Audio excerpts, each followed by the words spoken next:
Dear viewers, I have Dr. Markus Stark with me again today, and we're going to talk about all the myths surrounding heart health.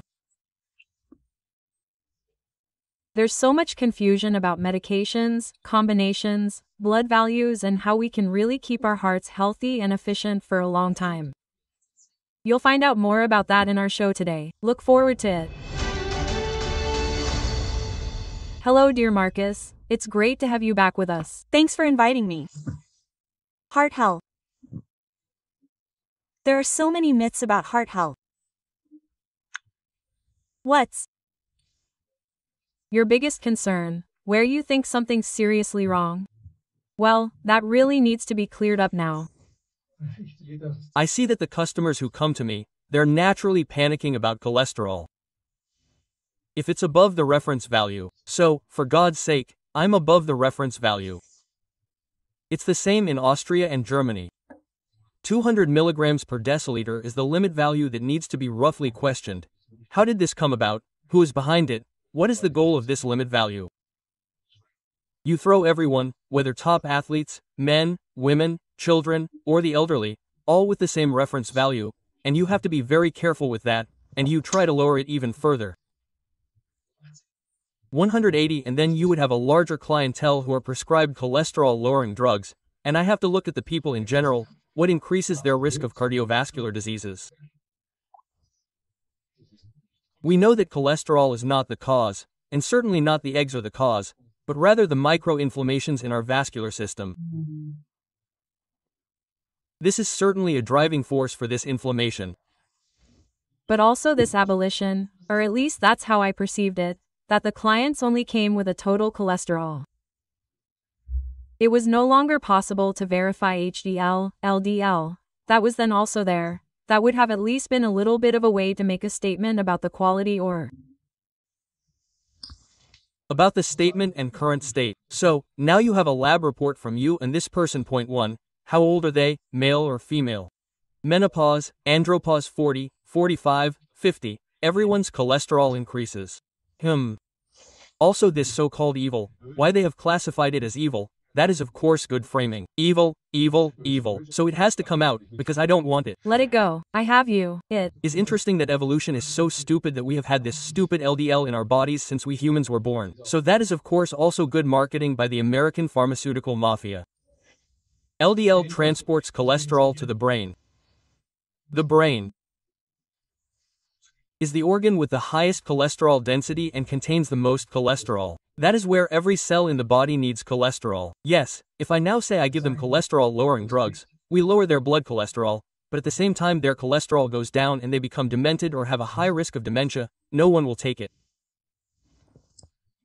Yes, if I look at the risk parameters, cholesterol is part of it. Of course you look at it, there is inflammation, there are infections, because in infections of e.g. teeth, parathyroidism, gastrointestinal tract, the CB value is slightly elevated. When bacteria are in the system, the body produces more and more cholesterol. The response to this is always, the cholesterol in the bloodstream binds bacteria and thus renders them harmless. This means that you often see in overweight men, for example, you say fatty liver, you can clearly see that the CK column is elevated.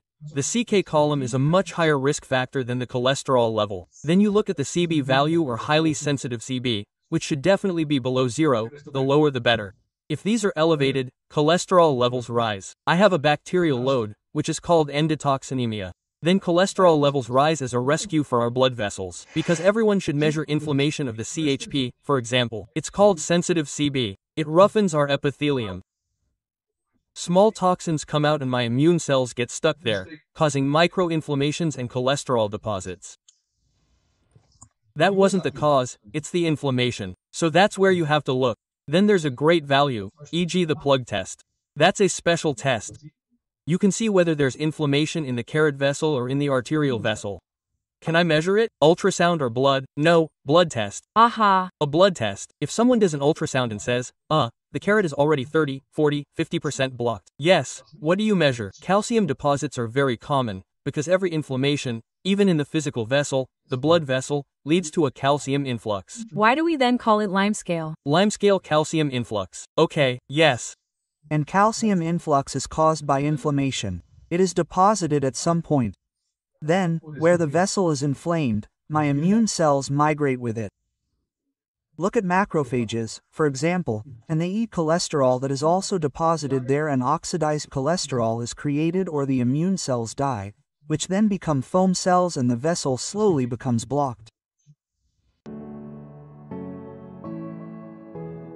Only at Wikisana do you have the unique opportunity to get in touch directly with our experts. Get answers to your specific questions today from the experts of your choice.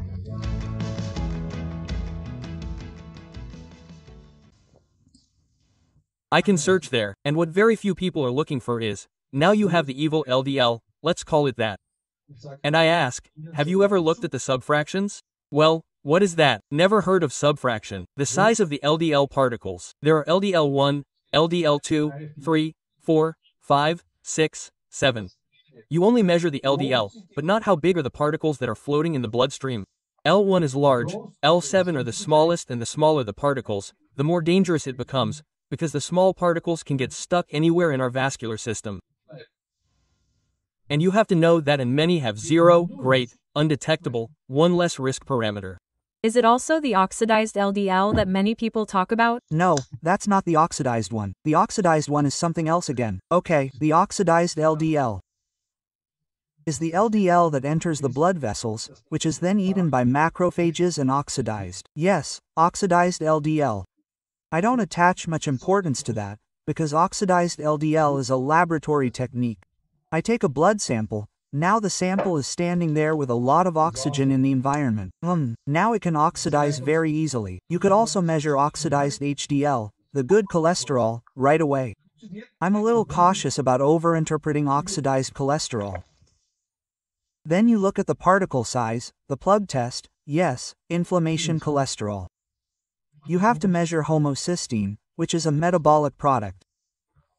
It should be between 4 and 8, not more. It can be treated very well with B vitamins. And that's where the topic comes in again. Yeah. Whatever, I won't say it, but the only recommendation was B12. So if I have a homocysteine level that's not okay, just giving B12 doesn't make sense. Please explain. You need homocysteine in the myelination metabolism in the liver from methionine. Methionine is an amino acid that is broken down into homocysteine. Homocysteine is a metabolic intermediate that is then broken down into cysteine, taurine, and glutathione. Also, this is important cell protection, and I can already see how the metabolism is functioning. Homocysteine level, high homocysteine levels. For me, it all starts above 8. I can treat myself very well with B6, B12 and full acid. There is a polymorphism at this metabolic level. That means, let's take it as a walking defect, although it's not entirely correct. Some people are unable to activate this full acid, the B vitamin, and as a result, their homocysteine levels rise very high. So, if this is the case, I have it measured, then automatically give the B complex 1 or 2 high-dose B complexes, and we'll look at it in 3 months.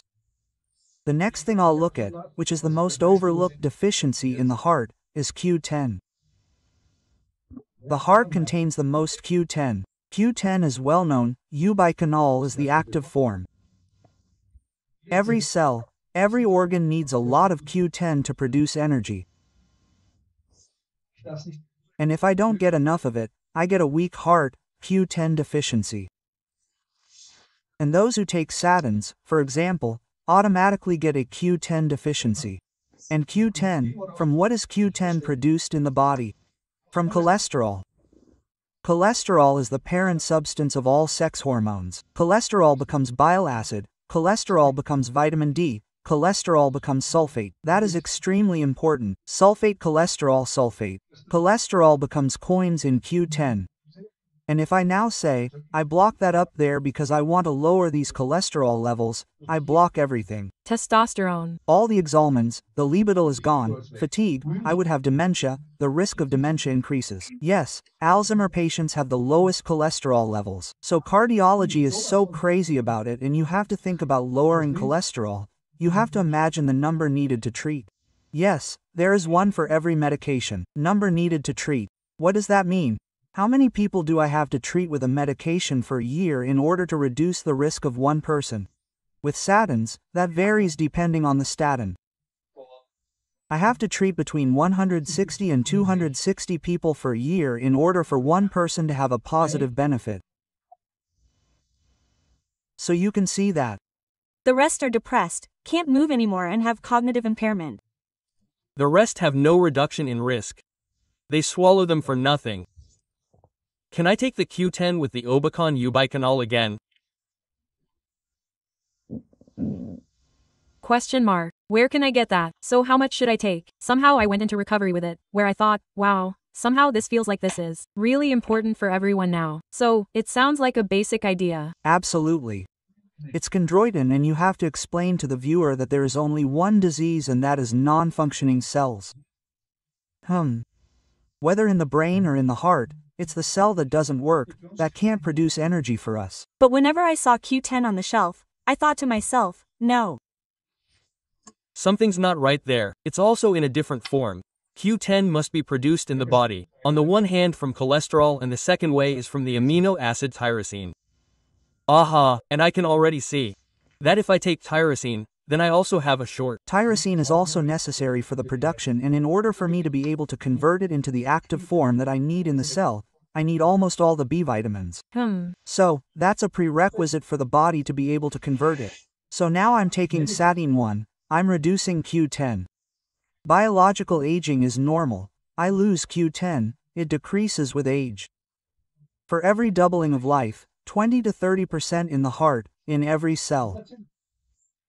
And I used to say, lab measurement, please, you're 40 plus now. No, I see 20-year-olds, empty, 25-year-olds, empty, too little Q10. That's a simple lab measurement, and it should definitely be over 2.5 milligrams per deciliter per mil. I don't want to get hung up on the unit now, 25.5 milligrams or more. For neurodegeneration 4.0 milligrams per deciliter. I think MERS, that has to go up, and I have to add that, you have to and you can, thank God, supplement it today. Yes, it's not expensive, dietary supplements are of no use, it's for heart health. But what form? I give the active form, ubiquinol. Okay, the active form, I'm already one step further, because many people can't convert it either. And the advantage of ubiquinol is that I can simultaneously treat the next risk parameter, namely lipoprotein A. L-a, lipoprotein A is an independent risk parameter, which I can also test in the blood. Yes, you should measure it through food. Lipoprotein A is not always measured because it is said to be genetic. It cannot be reduced. It can be reduced. Yes. Then I have one, and lipoprotein A should be below 30. The lower, the better. Some people have 70, 80, 90, 160, 180. It is an independent risk parameter, and if you want to reduce it, there are 4 options. On the one hand, Q10 between 50 and 200 milligrams per day of ubiquinol. That's how it should be. Vitamin B3, with the niacin mentioned in B3, lowers all blood lipids. At the Institute for Functional Medicine in the US, niacin is recommended at 500 to 3,400 milligrams per day to lower blood lipids. If I take niacin with a flash. Not a flash, that's what I wanted to say. But if I were to take it, would that be a disadvantage? Well, no disadvantage, it's an unpleasant feeling for you. I don't find it unpleasant at all, but if someone has a histamine intolerance, it's similar, I think, in terms of that feeling, like when you get a flare-up. It's the same. Someone who has a histamine intolerance or a reaction, a histamine reaction should avoid the flush, because it's similar. Yes, so I give the flush. It can also be treated well with it. So you don't need the bottle effect to lower cholesterol or blood lipids. Yes. And your 7B3 is absolutely energy. B3 is the mitochondrial statin for electron transport. So B3 is energy, and the body produces B3 itself. Part of it from the amino acid tryptopase. Yes. And, B3, blood lipids, cholesterol lowering, lipoprotein, small vitamin C. There are clearly meta-analyses.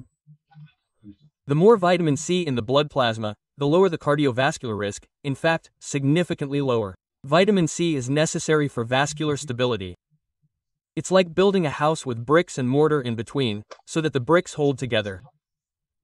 We need vitamin C for connective tissue, so that the C in the connective tissue can build proteoglycans from protein. We need the amino acid glycine. Vascular stability. Yes, that's also glycine, the most common amino acid for vascular stability, and what people should avoid for years is high blood pressure, and that doesn't develop overnight. Yes, it develops over the years. For example, when people eat a lot of sugar and have high blood sugar levels, because every time we eat sugar or carbohydrates with high blood sugar levels, insulin levels, a high insulin level goes hand in hand with a high growth factor, which is called IGF-1/mH. And IGF-S1, but we don't need it in these quantities, and that leads to the growth of the epithelium. This means that our blood vessels become stiff, no longer remain elastic, and this can also lead to slow blood pressure. A fatty liver increases blood pressure, and this is again damaging to the blood vessels, and this can be treated specifically.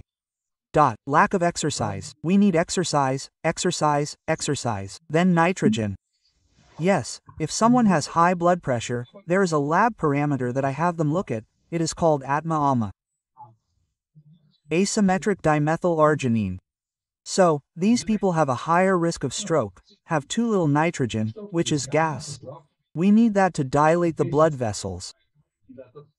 So, I have that looked at. If it is elevated, we have to work against it. Then you give citrulline or amino acids. Many people use arginine to make this work, but it doesn't work. If I only give arginine without the cofactors to stimulate this enzyme, it doesn't work.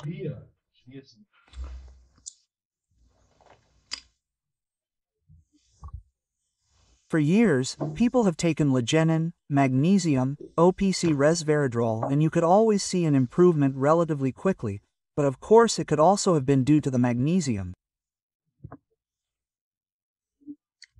It's probably due to the magnesium. For me, magnesium is the worst drug for blood pressure. Nevertheless, I have repeatedly received feedback that potency improved with ligenin without cofactors. So that means that somewhere the ligenin must have had an influence on the blood flow. Of course it did, yes, but if I don't think about the cofactors, there is an enzyme called enos. This enzyme is located in the epithelium, for example, and then produces nitrogen. This enzyme has to be structured correctly, and the key to this is zinc. Zinc stabilizes the enzyme. 1. All B vitamins, especially B2.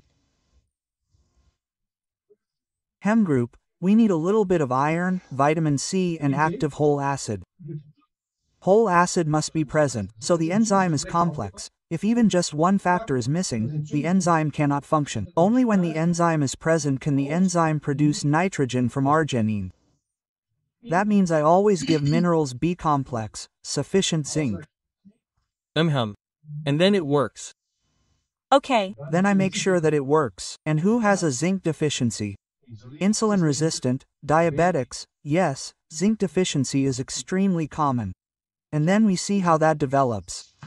Another great tip for producing this gas nitrogen is olive leaf tea. Olive leaf tea, as we know, ginkgo. And olive trees are the oldest trees. 2,000 years old. Why? They have so much nitrogen, and it is anti-parasitic in nature. And this olive leaf tea lowers blood fats, dilates blood vessels, and is simply a great way to support yourself with this tea. Lapacho tea. Lapacho tea. Drink FIFY once a day, half a liter, 3/4 of a liter, for 4 weeks. Reduce carbohydrates. Give yourself 500 milligrams of magnesium, 2 grams of omega minerals, and then see where it goes. What do you think about this garlic and lemon juice in terms of blood vessels? Garlic is also great.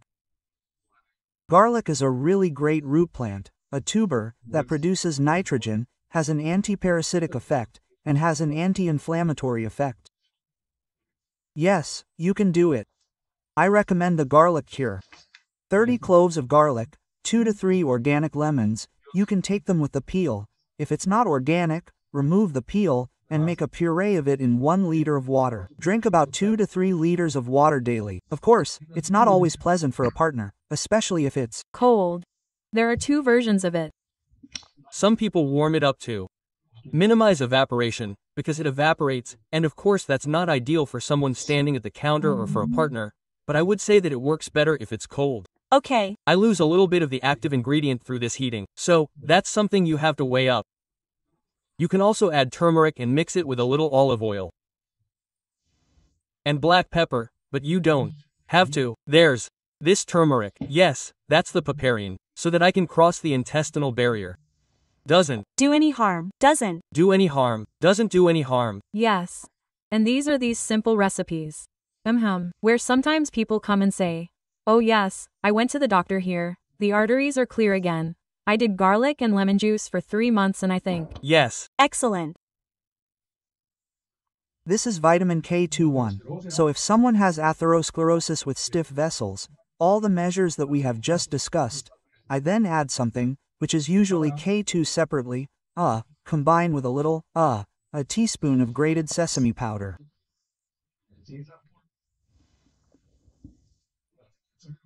Sorry, cell powder and the whole thing in a shot glass with water. And then you drink it, and then I give 500 to 800 micrograms, 1000 micrograms of K2 per day in addition to K2 if there is severe atherosclerosis. Vitamin D, that plays a role anyway, that is the other side, but that is then therapy to see if I can reverse the atherosclerosis well. And it takes time, it doesn't happen in 2 months, it takes 6 months, 8 months, then do another ultrasound to see how it goes. The myth about K1 and K2 is that when you take your heart medication, you're always told to be careful. Maybe you can say something about that briefly. The question always gets irritating. Of course, blood clotting is an issue, and if someone takes Macumar, for example, yes, you can give it in the short term, but the long-term data, everything after 5 years, doesn't look good for the heart vessels, because it negatively affects the K2 metabolism. That means that the vessels actually close down even faster. On the one hand, I have the circulatory system, on the other hand, I have the K2 deficit, which in turn breaks down the calcium. What does K2 do? It has a central function, it regulates calcium homeostasis. Yes, it ensures that there's not so much calcium in the bloodstream, goes to the bones, and is distributed, and then there's the fear of giving K2, can I take it with my medication? I say, I would do it, I would do, we need it. We can say, I won't take it. Yes, we need K2. And what options do we have if we have a 30 to 40% stenosis? Yes, and then people get a K2 and you have to look at it when you get a K2. That's again a foreign body in a living system, that's again immunological and where the D is out, that the turbulence of the bloodstream and actually atherosclerosis continues again. I don't have the problem of the cause. It's a quick win. Yes, whether I then get a B pass, you have to think about everything. So these are already the final stages so that we can preserve our heart, and preventive measures would be good. And then the next thing is carnitine. Carnitine meat. You have to measure the carnitine level and also give it in heart failure. If I have a carnitine deficiency in the heart, then this changes in the ECG and the QTDT time. So the cataloger should look at that, but also be able to interpret that this time QT time, which has to do with a lack of K9 in the heart, and the heart burns fat 70% not glucose. And the fat has to be transported into the cells, and the transporter is K9, heart fat. Yes, and if and when I don't have that because K9 is there, then I have an issue with the heart supply. The heart has the most calories. The heart has the most taurine. The amino acid taurine. Everyone knows it from the bull can. Yes, taurine is a great amino acid. Yes, animal studies show that it even has a life-prolonging effect. Taurine increases the heart's beat. It is extremely important. It doesn't stimulate, it dampens. It has a calming effect, closes the blood-brain barrier, improves the sugar level. Stroke volume, i.e. heart failure, can be treated very well. Then there was also this plant in the past, but I don't know if you can call it that here. There was something with stropine, which also has a very positive effect, if you have the right one.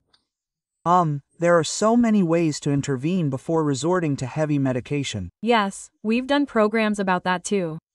Yes, also an important point, where a lot of our regulatory options have been taken away. Yes, absolutely. And there's hawthorn, which strengthens the heart. So the types of tea, exercise and, you think, the heart is a pump, a machine that produces a lot of ATP. So adenosine triphosphate, where does it come from? From the chondromalacia? So we take care of our dogs, but fatty liver has increased H2O. H2O is a high risk factor for heart attacks. Anything above 6.0 acidity is a risk. People with fatty liver are at risk for strokes, heart attacks, thromboses, microinflammations, creeping inflammations over the years, teeth, broken toes, parturition, stroke, heart attack, dementia. The entire risk goes up. Dead teeth, absolutely. I ask all my customers, do you have root canal treatment? Do you have bridges in place? Yes, a marker rant immediately. Rant, that has to be measured. The value has to be as low as possible, because rant is an inflammation marker, it goes straight into the system and is extremely harmful. So, we have now really gained another exciting overview. I also made some notes. That rarely happens. Too much said in a short space of time. Very nice. But for our viewers, it is always enriching. Thank you very much for being here and see you soon. Thank you. Dear viewers, I hope you were also able to take away something for your heart health, for prevention, but also of course for self-responsible treatment options. Thank you very much for watching. Wonderful time. See you soon. Bye. Thank you very much for enriching your Swiss health television with QS24. Discover Wikisana and find your safe place for holistic medical content. And if you subscribe to our YouTube channel, you will definitely not miss any new programs. Our journey ends now, but yours can continue. Here's a list of other programs for you. I wish you all the best and the very best of health. Yes,